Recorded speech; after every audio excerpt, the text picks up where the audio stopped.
Thank you, you're too kind. I have come before you today, not only to teach an adult school of law, but to tell you of my new book of self-defense. It is entitled, Grab Him by the Crotch and Throw Him Out the Window. This book contains the Haselhoff maneuver. You may ask, what is the Haselhoff maneuver? What is the Haselhoff maneuver? Well, that's right. The Haselhoff maneuver is a six-point system of defense. It is designed to keep an opponent from coming up or striking you in the cross, hit you in the head, so that will happen, no? No. Ah, would you care to see a free demonstration of the Haselhoff maneuver? Yes. Look, I will teach it to you. Everyone, stand up in your place. Stand up. And imagine an opponent coming to strike you in the head. We'll go to the first of the 6 steps of the Haselhoff maneuver. 1, stand. Go to sliding steps of readiness. Go. 2, block. Block your opponent's blow. 3, capture. Step in and capture your opponent with both arms. 4, pummel your opponent. I like this block. 5, grab them by the crotch. Yours will keep away. And 6, throw them out the window. Give yourself a hand. As you can see, the Haselhoff maneuver is very effective, even for those who do not possess great amounts of physical strength. Because when you grab a man by the crotch, he's already off the ground 1 foot before he begins to lift. It is a self-working technique. This technique and many others can be found in my new book of self-defense, Grab Him by the Crotch and Throw Him Out the Window. Available here or at the 53rd Trust by the front gate. Go there on Haselhoff by name. Thank you.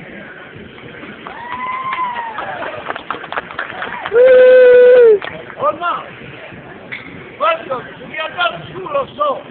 Before you see our act, a very nasty-looking instrument. You see one that you are interested in, have a question about, would like to see a demonstration of, merely raise your hand. The audience controls this class. Keeping that in mind, where do we begin? Claymore.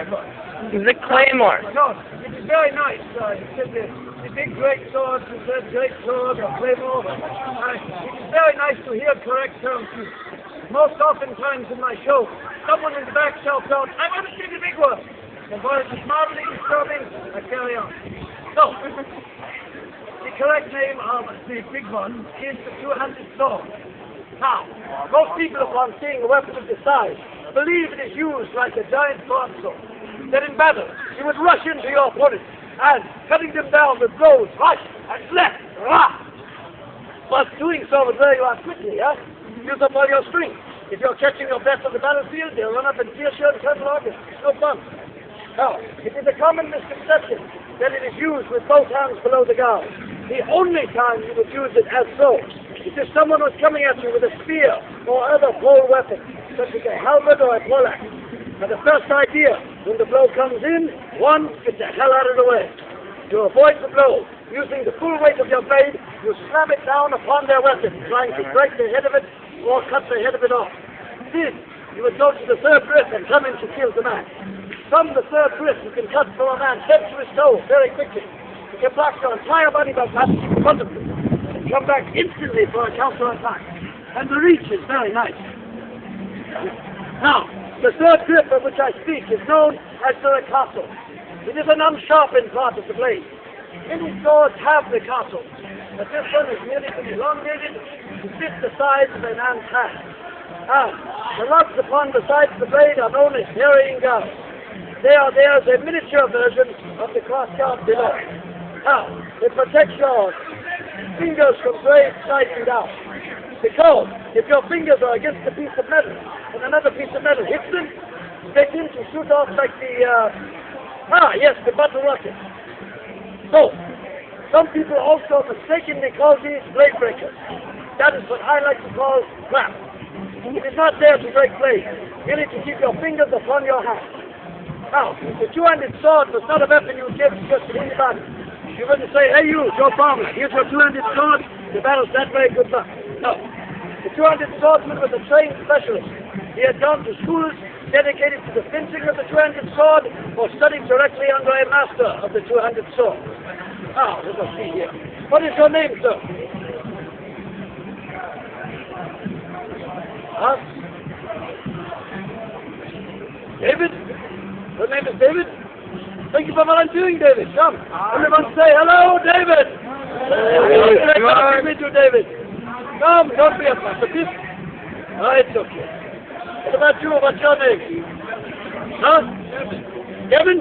Ah, thank you for volunteering, Kevin. Everyone say hello, Kevin. Hello, Kevin. Everyone say God be with you, Kevin. God be with you, Kevin. It's okay, Kevin. I ain't seen nobody in 2-3 days. I'm beginning to understand the show now. Now, for my demonstrations, I do not use the steel, because if I accidentally kill Kevin, I've got to dig a hole, put quicklime down, it's very messy, and I'm not doing that today. No. So, Kevin, are you right?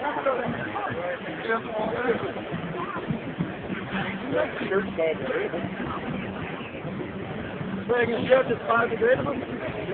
You're all about the burial, aren't you? Not so. Now, if you will take your right hand, place it upon the platform. Step upon the pommel. Take a step forward with your right foot. Bend your knees deeply and put your chin at the eye level of an opponent. Now, try to look very fierce. That looks more like constipation. We will work on that. Now, as you saw before, when I had the steel in my hands, I made cuts as so, yeah? Some people think that a cut from here to here is not very powerful. That perhaps to have the right amount of damage done, I would have to come from back here with my full body weight and slam it in as so. Well, we're going to test that theory. Hello, sir. Now, you go to our house. I'm going to strike your belly. Ready? Oh, you delegate a central blow. As the command head, my right? If the bait comes out, his hand's going to catch go back, okay?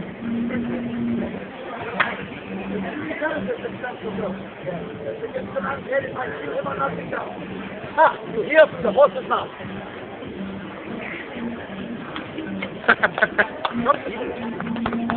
Now, you know the fencing where you're from, yes? Look, the snot and smile, it makes me feel better. The fencing where you are from, they have the targets that look like the body of a man. There are cuts into sections and have numbers on them to indicate different targets of the body. Now, the targeting system for the two-handed sword is as follows. 1, 2, 3, and 4. That's it. You were not trained to strike the man's body. You were trained to strike his head or push your blade through your opponent's head. The reason for this, the two-handed sword at this time would be heavily armored. You would have a thick helmet over his head. You would have armor on his neck, perhaps over his face, not as ever. You would have breastplate, backplate, armor over the shoulders, all the way down the arms, over the hands, all the way down the legs to the knees, and even over the private bits. But that's important. Well, to somebody. Maybe just Kevin, but I think that's the 7:30 show. Now, if you strike a fully armored opponent in the body, you will not hurt him or slow him down, Eddie. But if you strike him hard enough in the head, you might break his neck, split his helmet, or daze him long enough to knock him down and stab him 400 or 500 times. Or until death. Now, also at the two-handed schools of sword, they want to block your opponent's blow and kill them in the same motion. What's that mean? Kevin's coming in and cut to my head. Now my head's over here, Kevin. You started your remedy there, yes? Okay. Now, upon the moment of the block, I take my hand from the pommel, place it upon the other side. I take the diagonal step in that direction, and pulling the pommel towards my own head, do this. Now, hopefully, spinning the helmet. Right? Now, let us say he is coming in a thrust to my body. I block his shoulder. I go forward, push the pommel backwards. Do this. Now, hopefully splitting the helmet a second time. But now, this is my favorite part of the demonstration. I remind you that there is no part of the sword that is not a weapon. To demonstrate this, I will use the hand-and-a-half crossbow. Don't start sweating, Kevin, it's not for you. Now, the pommel is like the blow of a hammer if you crack a man's skull. And the cross guard is very good for poking holes in skulls and eye sockets. And it makes me giggle. So, keeping all of this in mind, I turn back to my assistant. Now, it will make a cut to this side of my body. I block his toe. As I step forward, I strike the pommel, and squeeze him down. Why? Because I'm funny like that. Oh, no. The idea, as I said before, was not only to strike to the head, but to stab the head.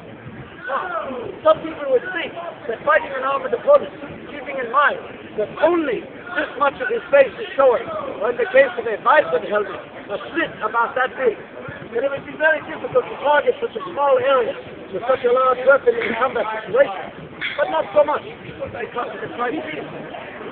Mark is so. By taking my pommel up, my chin does this. So the thrust goes from here, pow, to here. Very short, very accurate, very powerful, 8 balls for a bucket. Now, does anyone have any question about the two-handed sword before we move on? Any answers? We're taking those too. Now, one question I'm normally asked is how much